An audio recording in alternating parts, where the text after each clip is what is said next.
resulta que nadie sabía nada, que Genaro García Luna actuaba por sí solo y hacía las cosas él solo. De ese nivel las respuestas a la condena del jurado de Nueva York en contra de quien fuera secretario de Seguridad Pública en nuestro país.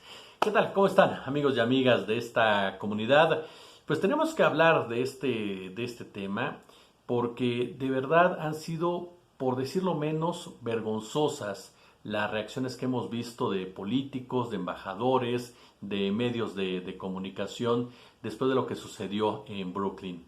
De entrada, ayer el mismo Felipe Calderón Hinojosa lanzó un comunicado que de verdad uno piensa que Calderón ya llegó a un nivel de cinismo y que ya no se va a superar, pero qué bárbaro, qué bárbaro. Nos sorprende, nos sorprende. En este comunicado de entrada, palabras más, palabras menos, dice, la estrategia funcionó. ¿De qué está hablando este hombre? Ensangrentó un país, criminalizó la pobreza, fastidió a generaciones, institucionalizó al crimen organizado. A lo mejor lo traicionó el subconsciente y dice, funcionó porque respondió a lo que la oligarquía criminal le pedía. Pero como estrategia para garantizar la estabilidad de un país, para evitar que la droga llegara a nuestros hijos, como era su principal eslogan, ¿en qué momento pudo haber funcionado? ¿En qué país vive este hombre? ¿En qué época? De verdad, vive un negacionismo crónico. ¿Y por qué razón? Porque sabe perfectamente que el que sigue es él. Por lógica, es él y Vicente Fox Quesada, que eran los jefes de Genaro García Luna, que eran quienes palomeaban en todo momento a Genaro García Luna y que sabían perfectamente cómo se estaba desarrollando esta estrategia militar porque se las dictaron desde Estados Unidos y ellos estuvieron de acuerdo. Él aceptó a Genaro García como secretario de Seguridad Pública. Él fue amigo de Genaro García Luna. En otro punto de este comunicado, Calderón señala que persiguió a los cárteles de la droga con ahínco. Podemos hablar de las fracturas al interior de los cárteles de la droga y cómo está más que comprobado que en sus sexenios se protegió al cártel de Sinaloa, reconocido incluso por los propios miembros de esta organización, por ex elementos del ejército, ex elementos de la Policía Federal, y que con esta situación de Genaro García Luna se confirma simple y llanamente. Un tercer punto de Felipe Calderón antes de dejarlo es cuando hace referencia a que un solo hombre no definía la estrategia en materia de seguridad. Miente.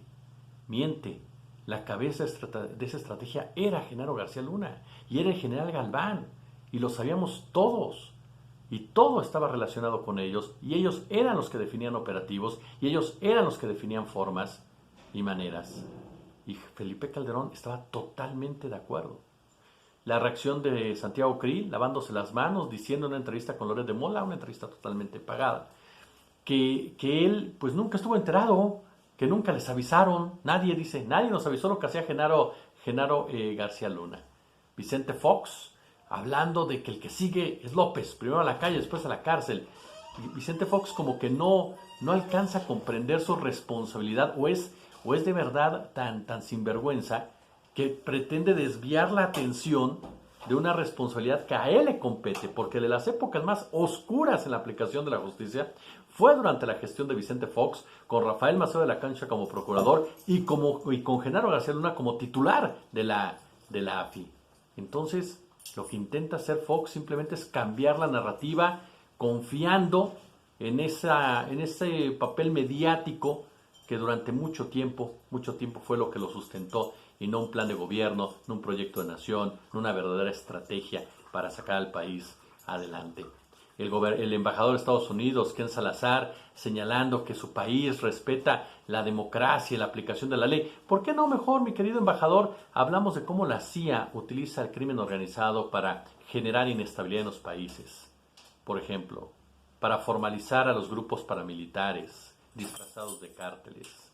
Nada más, para quitar a las comunidades recursos naturales. Sería un buen tema, ¿no?, con el embajador de Estados Unidos para que éste lo viera y lo aceptara. Y los medios de comunicación. Salvador Camarena insistiendo en que se juzgó a México. No es verdad. Otros más tratando de desviar el golpe como Reforma, diciendo al fil del Chapo. No, eso es mentira. Los dos argumentos son mentiras. se juzgó un sistema criminal que tiene a Genaro García Luna como su representante. Y no era alfil del Chapo, el Chapo era el alfil de Genaro García Luna. Genaro García Luna era el que mandaba al Chapo. Y a Genaro García Luna lo mandaba Felipe Calderón, amigo de la familia Junco, dueño del periódico Reforma. Y otros de plano se hicieron como que la nota pues no existía, ahí está, nota informativa y vámonos a otra cosa. Y no faltaron, como Loret de Mola, pues advirtiendo que cuidado ahora Morena, porque lo que sigue va a ser algún integrante de Morena. Solamente demostrando que este sistema criminal, esta empresa criminal, continúa operando, continúa latente y no piensa ceder ni un ápice de terreno. Pero hoy quedaron evidenciados como lo que son, una bola de criminales que tienen ensangrentadas sus manos. Como siempre un gusto, como siempre un placer.